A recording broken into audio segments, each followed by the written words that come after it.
All right, today we're cracking open the playbook on one of the most fascinating corners of cybersecurity. We're not talking about movie hacking here.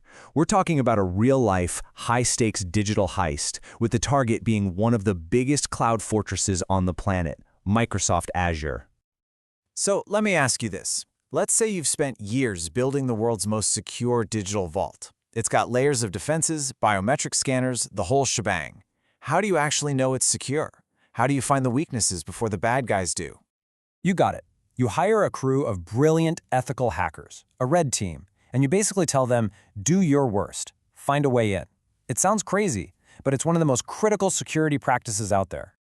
And yeah, this whole exercise has a name. It's called red teaming. It's a full-on, authorized simulation of a real attack. The whole point isn't to actually steal anything. It's to test every single lock, every camera, every procedure, to make that fortress even stronger.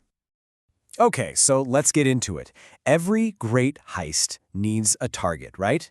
And ours is a big one. We're calling it the Azure Fortress.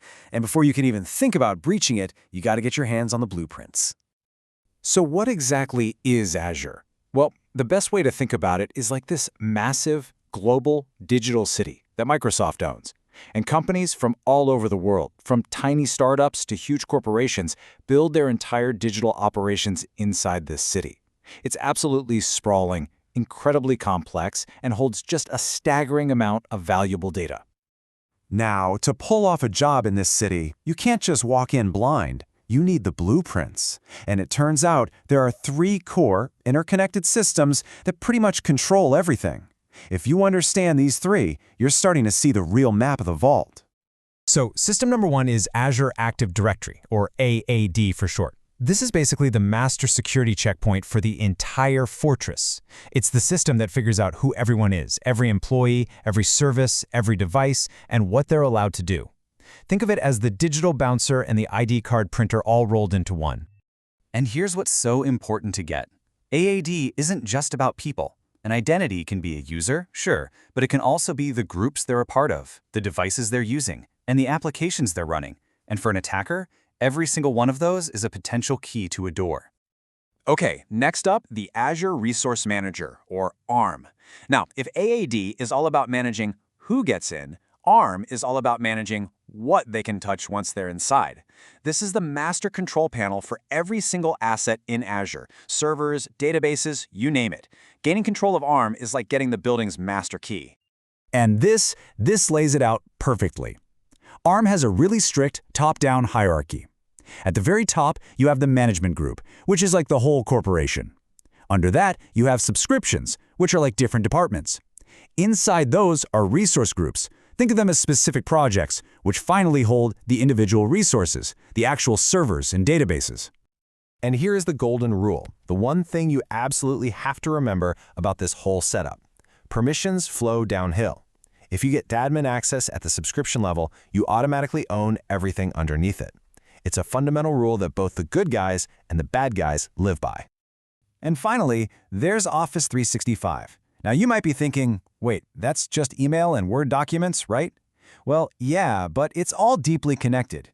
This is the daily life happening inside the fortress walls, the emails, the chats, the shared files.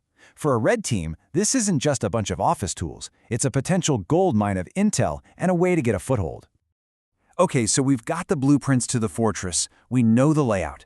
Now for the fun part. Let's talk about the keys. Let's talk about the different kinds of credentials that actually open all these digital doors. So when you're talking about keys in this world, they basically fall into 2 camps. On one side, you have your long-term credentials. These are things like a good old username and password or a service principal secret. They're kind of like master keys. They work until someone actively changes the lock. On the other side, you have short-term credentials, like an OAuth token. Think of these as a temporary keycard that only works for a few minutes to do one specific job, and then it expires. Both are incredibly valuable targets. All right, prep time is over. The heist is officially a go. We've got the blueprints, we know what the keys look like. It is time for the surveillance phase. This is where our red team starts quietly, carefully mapping the inside of the target's network using some very specific tools. Okay, first job for our crew. Figure out who's actually inside this place. How do we get a complete list of every single employee from that Azure Active Directory system we talked about earlier? They run this one simple but incredibly powerful command, get-mg-user, and boom! It's like plugging into the main server and just downloading the entire corporate directory. With this single line of code, they can see every user account in the whole organization. Now, having a list of names is great, but it's not the whole story. The real question is, who on this list has the keys to the most important rooms? So the next step is to pick a target and figure out exactly what they have access to. And for that, there's another command. This one basically lets you walk up to the Azure Resource Manager and say, hey, for this specific person, show me every single door their keycard can open, anywhere in the entire building. The list you get back from this can literally draw you a map straight to the crown jewels. And with that, the surveillance is done. Our team has the map, they've identified the high-value targets, they know who has access to what. It's go time. Time to put all that intel to work and make the breach. And this, right here, is a classic play-by-play of how it all goes down.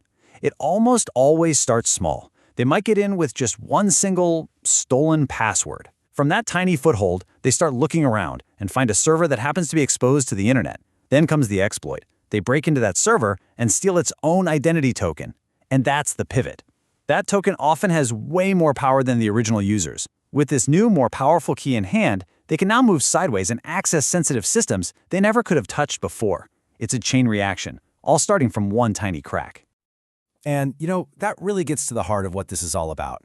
Red teaming isn't really about breaking things just for the sake of it. It's about discovery. It's about finding those hidden keys, those forgotten backdoors, and those flaws in the blueprints before the real adversaries do.